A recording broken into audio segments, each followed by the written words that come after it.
बिस्मिल्लाहिर्रहमानिर्रहीम। अस्सलाम वालेकुम।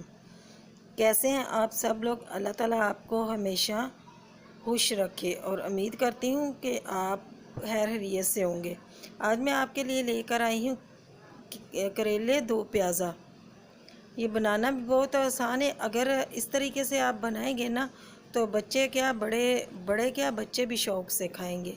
बहुत ही मज़ेदार बनते हैं। चलें आइए चलते हैं बनाते हैं।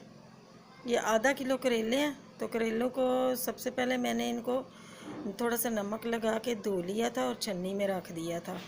जब इसका पानी बिल्कुल अच्छे तरीके से खुश्क हो गया तो तेल लिया और तेल गर्म हो गया तो उसमें करेले डाले हैं और इनको फ्राई करना है।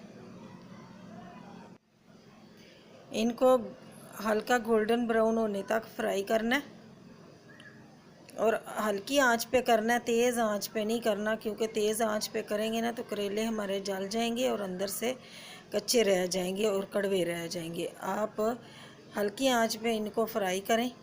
आप देखना एक ज़रा बराबर के बराबर भी कड़वे नहीं रहेंगे। अब इनको निकाल लेते हैं, एक साइड पे रख लेते हैं।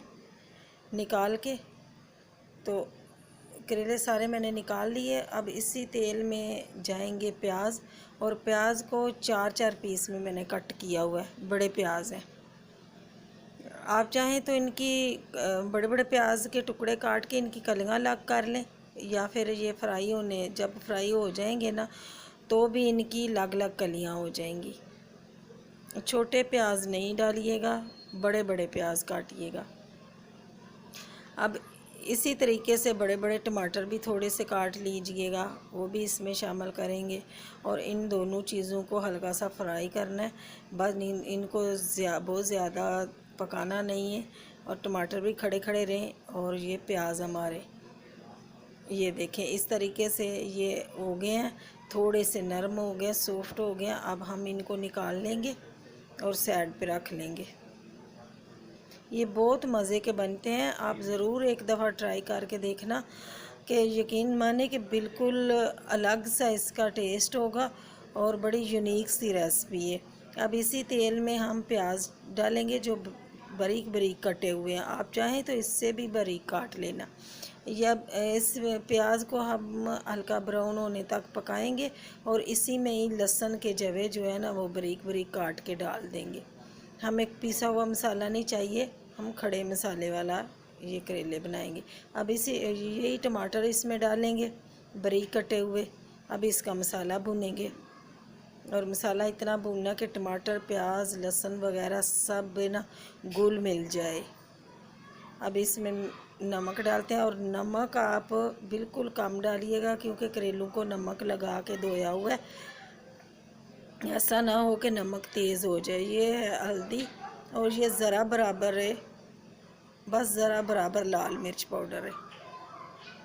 और ये जाएगी हरी मिर्ची काटी हुई और एक दो रेड चिल्ली थी, मतलब रेड हो गई थी ना मिर्च। इसका भी फ्लेवर बहुत आता है और ख़ूबसूरती के लिए भी ये बहुत अच्छी होती है और जायके में भी इसमें बहुत ही मज़ा देती है।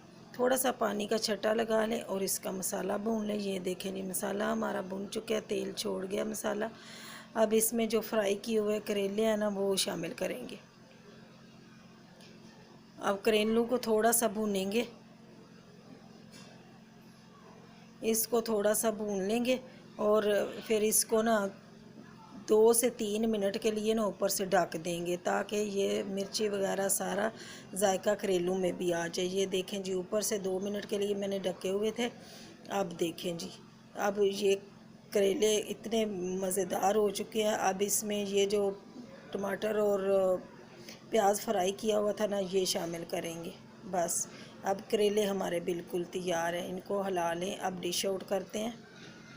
ये देखें जी माशाल्लाह ये करेले दो प्याज़ा की रेसिपी इतनी मज़ेदार बनती है। आप यकीन माने कि बच्चों को भी आप देंगे ना पराठों के साथ, ख़ास कर पराठों के साथ ये बहुत मज़े का सालन बना होता है तो बनता है। और ज़रूर एक दफ़ा ट्राई करना, और आप बनाएंगे तो मुझसे बेहतर आप ये बना कर खा लेंगे।